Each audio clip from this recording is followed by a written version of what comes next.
بنرحب بحضراتكم مرة تانية معانا في صباح النور. وزي ما كنا نوهنا مع حضراتكم من شوية اننا خصصنا الفقرة دي هنتكلم فيها عن الحقيقة حاجات خاصة بالحضارة المصرية أو علم الفلك.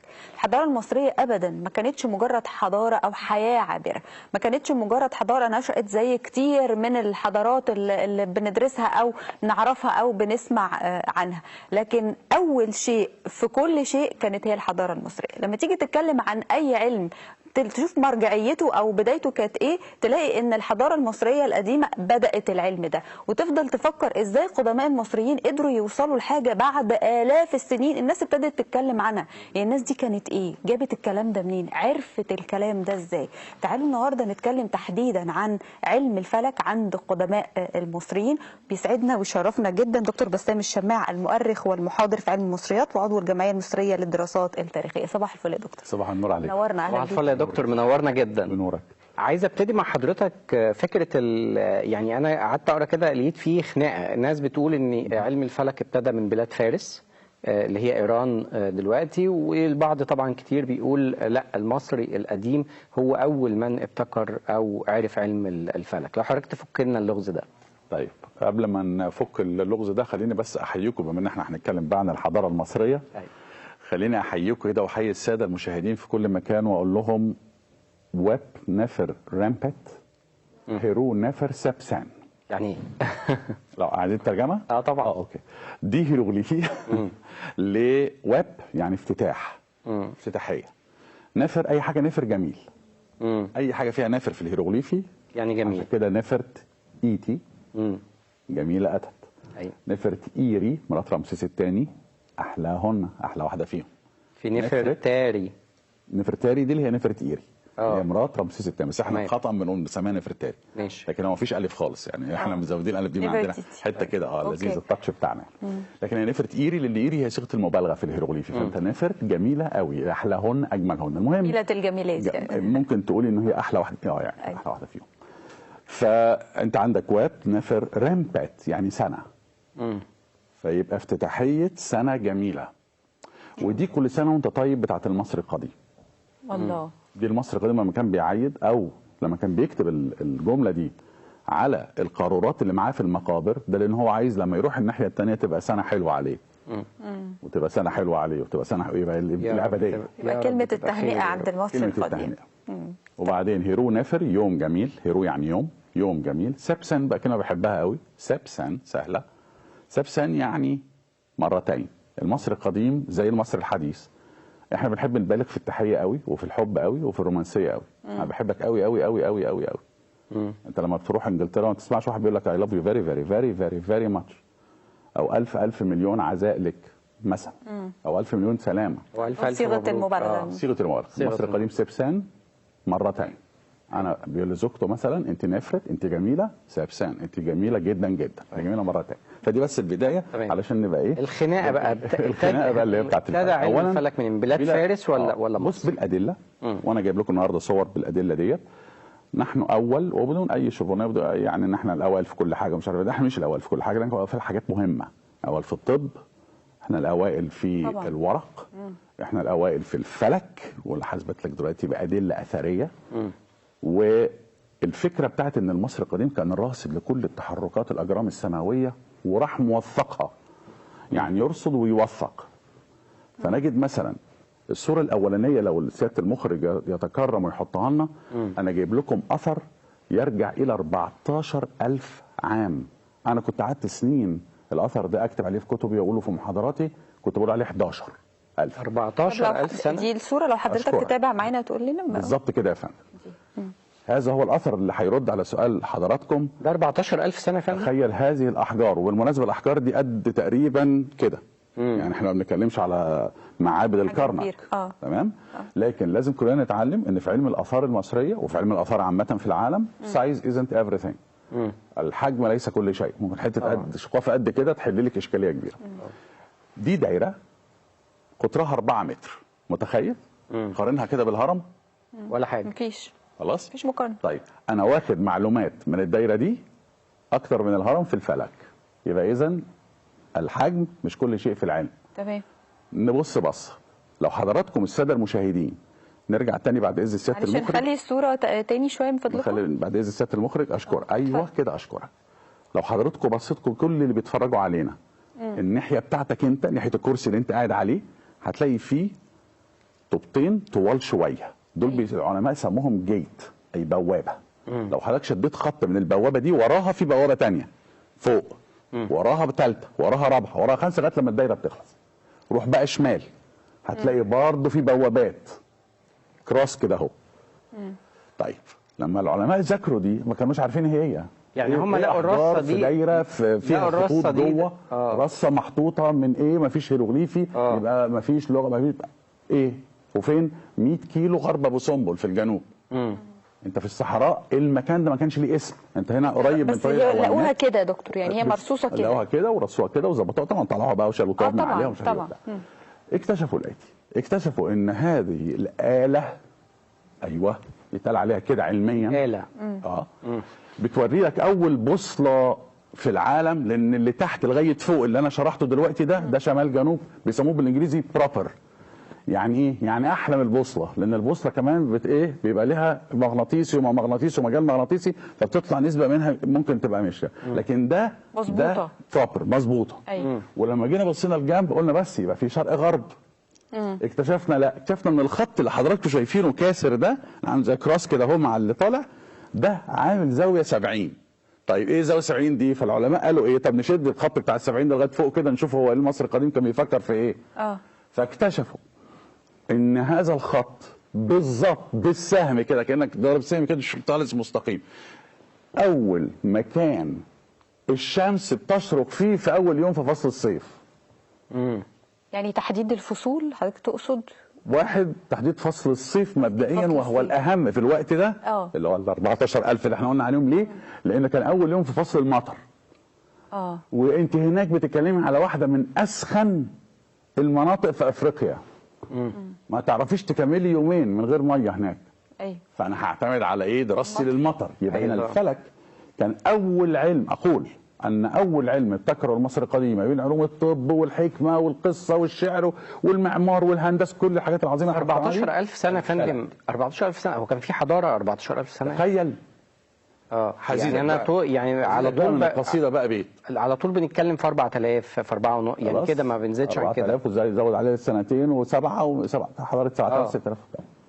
كان تويكس اللي الراجل اللي قاعد في امريكا دوت جه من 45 50 سنه وراح قاعد في الاقصر. قعد يدرس في الاقصر كتير 40 سنه وانا قابلته واشتغلت معاه. الراجل ده عمل اسمه لوكسور، كتب فيه الكلمه دي، الجمله دي بالظبط: البشر عاش على ارض طيبه الاقصر منذ على الاقل اتليست، استخدم الكلمه كده، نصف مليون عام. فابوس راسكم 7,000 دي نشيلها بقى خلاص. بس يا فندم حتى يعني برضه يعني حتى لان ده اثار، هو لما بيقول نصف مليون عام ده ما بيهرجش، ده واحد من التوب 5 في العالم. قدر يجيب ده من الاثار اللي هو شافها 40 سنه بيدرس. بس انا بحب، بص يا فندم، انا بحب اقرا يعني فكره يعني بدايه الخليقه وامتى وبتاع، ما فيش الارقام الكبيره دي خالص. هو اثبتوها. ما انت عندك انت في ميزه الحضاره المصريه موثقه الاثنين. في حضارات تروحها مصر. بس هل احنا عندنا اثار بقى لها مثلا 8,000 ولا 9,000 سنه؟ عندك اثار من 98 مليون سنه، اثار عظام ديناصور تم اكتشافها. لا، ما ديناصور ده ما قد يكون من قبل خليقه، دي قصه ثانيه. يعني انت الله عز انت بتتكلم على اثر شيء تاريخي. انا بتكلم على الخليقه، على الناس يعني. لا، الناس دي هنخش في ناحيه دينيه ثانيه، وامتى بني ادم وامتى سيدنا ادم عليه السلام، دي حاجات دي مش بتاعتي. لكن اللي انا بقوله لك ان الراجل ده اكتشف اثار وكانت كده. عايز بس ارجع لك للفلك تاني. ايوه. هذه الدائرة الآن يستطيع المصري يروح يدرسها ويذاكرها في حديقة متحف النوبة. متحف النوبة بأسوان، واحد من أجمل، بص في أكثر من 50 متحف في مصر. في أكثر من 50 متحف في مصر. متحف النوبة ده واحد من التوب 5 بالنسبة لي، أنا راجل من سنة 85 وأنا بلف في مصر. 1985. ده من أهم وأجمل الأماكن واحد من التوب 5 بالنسبة لي. فهيلاقي في الجنينة، هم نقلوها بقى، نقلوها من 100 كيلو بتاع الغربة وبسمبل دي، نقلوها في الجنينة عشان الناس تقدر تشوفها. فإذا أنا معايا هنا أثر بيدل على أن علم الفلك بدأ، أنا كنت بقول 11,000 لحد لما الدكتور المسؤول عن التاريخ ما قبل التاريخ، اللي هو ما قبل الأسرات بقى، ما قبل ال 3,200 اللي حضرتك بتتكلم عليهم دول، رئيس قبل الميلاد. قال لي لا يا بسام، وهو الراجل ده بينقب هناك، يعني ده بينقب في الصحراء الغربيه اللي بيكلمني ده. هو ماسك في وزاره الاثار، ماسك ايه؟ ماسك الاثار ما قبل التاريخ، اسمع كده. هو بيحب يسميها ما قبل التاريخ، شوف همزه فرقت الدنيا كلها. قال لي يا بسام خلاص 11000 دي انت ايه؟ احنا دلوقتي وصلناها ل 14. فاذا انا لدي اثر عالمي كل علماء العالم مفيش حد بيقول عليه لا. يعني انت مثلا تكتشف اثر تلاقي مثلا 4 علماء يقول لك اجماع ايه؟ عليه. اجماع بالظبط، كلمه كده اجماع على ان هذا الاثر 14000. بل المفاجاه الاكبر انه يوجد اكثر، وسموها نبته فلاي، المنطقه دي اسمها نبته فلاي دلوقتي، وبقى في اكثر من نبته فلاي. يعني لو انت عملت سيرش نبته فلاي كتبت بسام الشماع هتلاقي مقالات يشرح لك فيها التفاصيل دي. اذا علم الفلك هو الكونكلوجن بقى بتاع كل الكلام، الخلاصه بتاع كل الكلام اللي قلته ده، هي ان علم الفلك هو اول علم ابتكره المصري القديم قبل علوم بقى الطب والهندسه والكلام ده، قبل الكتاب، قبل الهيروغليفي. دكتور بسام، دلوقتي الناس احنا بنصحح معلومات وبنعرف تاريخ صح. يمكن مش عندنا، لكن الموضوع الناس اختصرته دلوقتي، معلش في كل حاجه بقت تكاوي، في ان علم الفلك ده التنبؤ والسحر، واعرف بكره في ايه، ونجيب واحد كده في بدايه السنه الجديده في راس السنه يقول لي قول لي كده السنه الجايه هتبقى كبيسه ولا لا، ويحصل مين هيموت ومصر. يعني ايه اللي خلانا حصرنا الموضوع في ده، وصحه في ان علم الفلك ممكن يخدم الجزئيه دي ولا لا؟ احسنتم، صحيح. ايه اللي خلانا نحصره في القصه ديت؟ وليه لما بنقول فلك الكلمه على طول بتساوي مرادف لها التنبؤ والحاجات اللي بالمنظر دوت. انا نفسي اجيب المنبئ اللي بيطلعوا اخر السنه دي حضرتك بتتكلم عليهم دول، انا نفسي اجيبهم اخر السنه اللي بعديها. يعني هم بقى ذات نفسهم، واخد بالك، وتروحوا انتوا قاسمين الشاشه كده زي ما احنا قاسمين دلوقتي كده، تجيب هو قال ايه وده. التنبؤ عند المصري القديم. المصري القديم له كلمه اسمها سر. سر بالهيروغليفي، مالهاش دعوه بالعربي، مالهاش دعوه بالسيكرت بالسر. هي كلمه اسمها سر. الكلمه دي لطيفه قوي، الكلمه دي معناها يتنبأ. طيب جه في اخر الكلمه حرفين سين راء سر، وراح راسم بعديهم زرافه. ايه علاقه ده بالاجابه على سؤال حضراتكم؟ الزرافه رقبتها طويله وتستطيع ان ترى في المستقبل هناك بعيد خالص خالص. فالمصري القديم قال طيب انا هاخد الزرافه كنوع من انواع ان هي شايفه اللي جاي، هي شايفه البعيد، تبقى رمز للتنبؤ بما هو قادم. لكن ده ملوش اي علاقه لا بتحركات نجمه ولا بتحركات كوكب، لان خدوا بال حضراتكم في الدوله الوسطى على الاقل يعني من 4000 سنه تقريبا، الكلام دوت البريتش ميوزيوم الستريتد ديكشنري، ده قاموس المتحف البريطاني بالاتحاد مع جامعه الامريكيه، يعني حاجه كده قاموس يعني عظيم كده. بيقول ايه؟ بيقول ان المصريين تعرفوا على الاقل على 5 كواكب. دي بقى يعني انت لو اتعرفت على نجمه ظاهره زي نجمه الشعره اليمنيه اهي، دي وانت ماشي في الشارع بالليل النهارده انا ممكن اوريها لك. ايوه الكواكب ده شوفوها ازاي؟ بالظبط. ده بقى اسئله احنا بنسالها بعد 40 سنه من القراءه، واحد زي حالاتي. فاحنا هتقول لي لسه في علامات؟ طبعا لسه في علامات استفهام، امال احنا ليه مثارين لغايه يعني دلوقتي؟ هل كان تم اختراع التلسكوب مثلا بشكل معين؟ لم تكتشف اي عدسات مقربه لغايه دلوقتي. انا عندي اسئله يمكن برضو تبدو ان هي بالنسبه لي يعني لوغاريتمات، لكن هستاذن حضرتك نخرج بس لفاصل قصير، فاصل اعلاني، ونرجع تاني. لسه معانا اسئله كتيره جدا عن لغز كبير اسمه علم الفلك، وازاي المصري القديم قدر يوصل له من الاف السنين بعد الفاصل.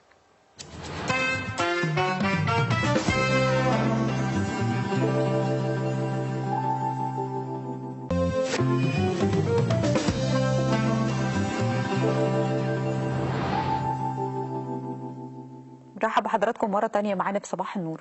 الحقيقة يمكن في الدقائق بتاعة الفاصل أو الإعلان الواحد وهو بيتكلم مع دكتور بسام على التاريخ وإزاي قادرين نحدد ده. دكتور بسام أنا برحب بحضرتك مرة تانية، لكن خليني أقول لكم إنه دكتور بسام كان بيقول اللي تم اكتشافه من آثار مصر لا يتعدى أو أقل من 1%، ودي حاجة تصيبنا بالذهول الحقيقة. نعم أنا أصبتني أنا بالذهول، يعني أنا الموضوع ده اتعرف 2016 سريعا، وقالته سارة باركاك. سارة باركاك عالمة مصريات، دكتورة جامعة في علم المصريات، ست بتعشق حاجه اسمها مصر، اشتركت في التنقيب في مصر، وهي تعمل مع وكاله ناسا للفضاء، لان بيدوها الصور بتاعه الاثار من فوق بالاقمار الاصطناعيه وبتشتغل عليها، وفي نفس الوقت قالوا لها خدي $1,000,000 وروح اعمل لنا كده ايه حبه كده دراسات. فطلعت في مقاله هزت الدنيا كلها وهزت الفاونديشن بتاعي انا شخصيا بعد ما كنت الفت اكثر من 35 كتاب، وقالت ان الذي تم اكتشافه من اثار مصر اقل من 1%، وكنا اول مره نسمع عن حاجه اسمها اهرامات محتمله. اهرامات محتمله ازاي؟ طب ما الاهرامات دي هتبقى تحت الارض يعني. دي غريبه شويه ونعمل عليها فقره ثانيه مره ان شاء الله. فكره ان الناس اخذت الصور واديتها لها، هي بتشتغل بالابيض واسود، واحنا عندنا في الاثار بنحب الابيض واسود عن الالوان.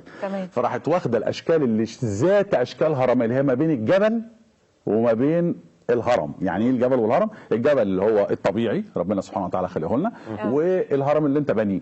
طيب نتاكد اذا كان ده هرم ولا جبل ازاي؟ اطلقت عليه اللقب الجديد اهرامات محتمله، لغايه لما العلماء يروحوا ويطلعوا اذا كان ده جبل ولا هرم. لا ممكن يبقى عندنا كبير يا جماعه، ممكن يبقى عندنا اهرامات ولها تاريخ وما نعرفهاش. احنا فوق 130 هرم دلوقتي مكسور او مبني، يعني في اهرامات ارض خالص، في اهرامات واقفه. فاحنا عندنا تقريبا اكثر من 130. انا بعتقد ان ده عدد قليل جدا، لان لسه في كتير احنا ما نعرفه. طب احنا معانا صوره، اعتقد دي صوره من الفضاء يعني، ولا نعم. هي بيسموها البيرز ان حضرتك تعلق لنا عليها. مظبوط يا فندم، لو نقدر نحطها على الشاشه كامله دي يبقى رائع جدا لو تسمح يا سياده المخرج، لان دي هتبين لك حاجه مهمه قوي في علم الفلك في مصر القديمه ومصر الحديثه كمان. دي بيسموها اشكرك، دي اسمها بيرز اي فيو، دي اسمها نظره الطائر، كانك انت عصفوره وطائر فوق الاهرامات. تحت عندك خوفو، خفرع، منكورع، صح لحد فوق. ايوه. طيب هنلاحظ حاجه بسرعه كده عشان وقتنا، هنشد خط من قمه خوفو، خط مستقيم يمشي لغايه خع افرع، عشان نبقى نسميه صح، عشان جدنا يبقى مبسوط مننا. خف افرع، خع افرع، ماشي؟ تمام. ماشي. هتلاقيه خط مستقيم، صح؟ طالع من القمه دي واصل للقمه دي بريسايسلي بدقه غير متناهيه، كويس؟ عدي بقى كمان ومشي الخط المستقيم، انت متخيل هتجيب مين؟ هتجيب منكورع من الطب بتاعه. ما حصلش، ولقوا ان منكورع منحرف سنه بسيطه عن الخط المستقيم ده، بيسموه بالانجليزي اوف سيت. هو مش من السات اللي انت حاطه، انت مش حاطط 4 كوبايات على خط واحد، لا، في كوبايه ايه راحت طالعه على الجنب من الثلاثه. طيب ليه منكورع؟ بدأنا احنا نسأل نفسنا ليه منكورع طلع من الخط المستقيم؟ إذا كان في تصميم معماري على أعلى مستوى في مصر القديمة. إيه اللي قال لك أصل الأرض مش هتستحمل، كانت هتاخد الهرم ونزل، وده أثبت غلط. والراجل كان عمل مترو أنفاق في التحرير في الثمانينات والتسعينات، جابوه قالوا له شوف لنا التربة هنا تستحمل، قالوا له تستحمل مليون. ففي سبب تاني خلى منكورع ما يحطش نفسه على نفس الخط المستقيم، قالوا له ايه؟ لغايه لما طلعت نظريه في العالم ان في 3 نجوم، النطاق والنيلام والمنطقه، ده اسمائهم، هي في كل لغات العالم بالمناسبه، هي اسماء عربيه لكن في كل لغات العالم بيستخدموها، ودي جايه من مجموعه الجبار او مجموعه الصياد، ودي مجموعه بيسموها كونستليشن، مجموعه نجميه، المصري القديم درسها وذاكرها واداها اسم، ولقوا من ال3 نجوم اللي جوه الكونستليشن المجموعه النجميه دي كلها، في منهم نجمتين على نفس خط المستوى والثالثه اوف سيت، فجابوا ال3 نجوم وعملوا لها سوبر امبوزنج، حطوها فوق ال3 اهرامات، طلعت مظبوطه، نزلت مظبوطه زي ما انت حاجه تجنن يعني. اذا في الاخر خالص عايز اقول لكم النظريه دي بتؤدي الى ايه؟ حاجه اسمها هيفنز ميرور، يعني مرآة السماء. ان فكره ان المصري القديم كل تحرك اجرام سماويه شافها في السماء حب ان هو تو انتربريت او ترانسليت او يترجمها على شكل مبنى على الارض تحاكي ما هو اعلى. وبعد كل السنين دي وبعد الاف السنين دي في الاخر لما يجوا يدرسوها يلاقوها زي ما هي مظبوطه سنتي. طب في صوره ثانيه يا فندم برضو حابين نشوفها؟ لا استاذنكم برضو الصوره الثانيه. اشكرك. طبعا اخناتون حبيبنا ما نقدرش طبعا نعدي حلقه بتاعتكم غير لما نجيب سيره الراجل الجميل ده وزوجته طبعا نفرتيتي الشهيره، خلفت له 6 بنات، والراجل ده دائما اخناتون وليس اخناتون يا جماعه، الهمزه فوق. اخناتون همزه فوق. والراجل ده دائما ما بيثير اي، لو قلت اسمه في اي مؤتمر هتلاقي الكراسي بتطير والناس بتدور ضرب في بعضيها، الناس تختلف عليه تملي وتتفق وبتاع. سيبك من دي، مش هي دي. بص على قرص الشمس والاشعه اللي نازله منه. فاكرين كوب 27 طبعا في شرم الشيخ؟ طبعا. فاكرين الشعار بتاعه؟ اهو ده الشعار بتاعه. الشعار عباره عن كان شمس نازل منه اشعه، ولو تلاحظوا في كوب 27 في شرم الشيخ كانت اخر الاشعه في ايادي بشريه، كف بشري، وده اللي انتم شايفينه مقرب على انف اخناتون في هذا المنظر المنحوت من 3000 سنوي. ايه؟ بيديله الحياه، الشمس تعطي الحياه لأنف أو لوجه للاستنشاق أخناتون. للهواء لأخناتون، وده على طول ننهي بالمعلومة العجيبة بقى بتاعت مصر القديمة والفلك. انتوا فاكرين التلسكوب بتاع واب اللي طلع من كام شهر وقلب الدنيا وقال ان احنا هنعرف نرجع للعالم ب 13 مليار سنه ونص؟ أيوة طبعا. وناس قالت هنقدر نجيب منظر الكون والمجرات من 13 مليار سنه ونص وقت انشاء المجره والعالم والكون، والكلام اللي هم قالوه في ناسا ده، كويس؟ في 4 صور يا فندم عدوا كده شويه على البعض، نزلت على الفيسبوك وقلبت الدنيا، الناس كانت بتشيرها. ارجعوا تاني ل4 صور دول. ال4 صور دول كان واب بقى هو التلسكوب ده بيصور نجمه بتموت في 4 صور، نجمه مشتعل تحفه قد كده بالالوان التحفه، تي وبعدين ما فيش. فادي الاربع صور اللي قلبت الدنيا، وقال لك واب اول مره في الدنيا في تاريخنا كره الرياضه البشريه تستطيع ان انت ترصد نجمه بتموت. الحقيقه يعني انا ما اعرفش حاجه عن القصه دي، بس يعني دي مدلولها ايه بقى بالمصري القديم؟ اشكرك. ارجع لمتون الاهرام وللملك اللي عنده هرم جنب سقاره المدرج، ملك في الدوله القديمه من 4000 سنه ونص اسمه الملك ونيس. الملك ونيس؟ ايوه برضه من اول مره اسمع عنه. كتب الانجليش بيقولوا اوناس، UNAS. اقرا في الهيروغليفي من علمائنا الجهابذه ونيس. تمام. دي تسميه راجل من 4000 سنه ويا جماعه. الراجل ده حاطط في الهرم في الايه في المقابر بتاعته تحت في المدافع بتاعته تحت حاجه اسمها متون الاهرام. اول نصوص دينيه تنحت على الجدران في العالم. طيب لما تيجي تقرا النصوص دي متون الاهرام دي تكتشف حاجه عجيبه جدا، تكتشف ان الملك عايز يبقى اخم سك. ننهي بدي اخم سك بالهيروغليفي الثاني، اخم سك يعني النجمه الغير قابله للتدمير. هو عايز يطلع يبقى نجمه فوق في المجرات الكبيره اللي هو شايفها دي، بس مش عايز انه يتدمر. وده دليل على ان المصري القديم عرف ان في نجوم بتدمر وفي نجوم بتستمر. واب يجي بعد 4000 سنه ونص تقريبا ويقول لك احنا صورنا نجمه بتموت. لا تعالى لما اقول لك كلمت ونيس. انا عايز اقول لحضرتك ان اجدادنا عقدونا وعقدوا العالم بالتكنولوجيا اللي وصلوا لها دي قبل ما يبقى حد يسمع عن حاجه اسمها تكنولوجيا. انا بشكرك جدا واتمنى يا دكتور نتقابل مره، يعني مرات جايه نعرف اسرار الكلام، لان انا كمان كان عندي اسئله كتيره وعن رمسيس الثاني وعن امور ثانيه. حوشهم بقى. بشكرك دكتور بسام الشماعي، المؤرخ والمحاضر في علم المصريات وعضو الجمعيه المصريه للدراسات التاريخيه. الف شكر يا فندم. نورتنا يا دكتور، نشكر حضرتك جدا على وجودك معانا. نشكر حضراتكم جدا على حسن متابعتكم لينا في حلقه النهارده. بكره ان شاء الله نتقابل معاكم في حلقه جديده من صباح النور 9 صباحا. ما تنسوش جنازه المتنيح مثلث الرحمات الانبا داوود، حضراتكم هتتابعوها على شاشه CTV على الهواء مباشره بحضور قداسه البابا المعظم الانبا تودروس الثاني، ونشوفكم على خير.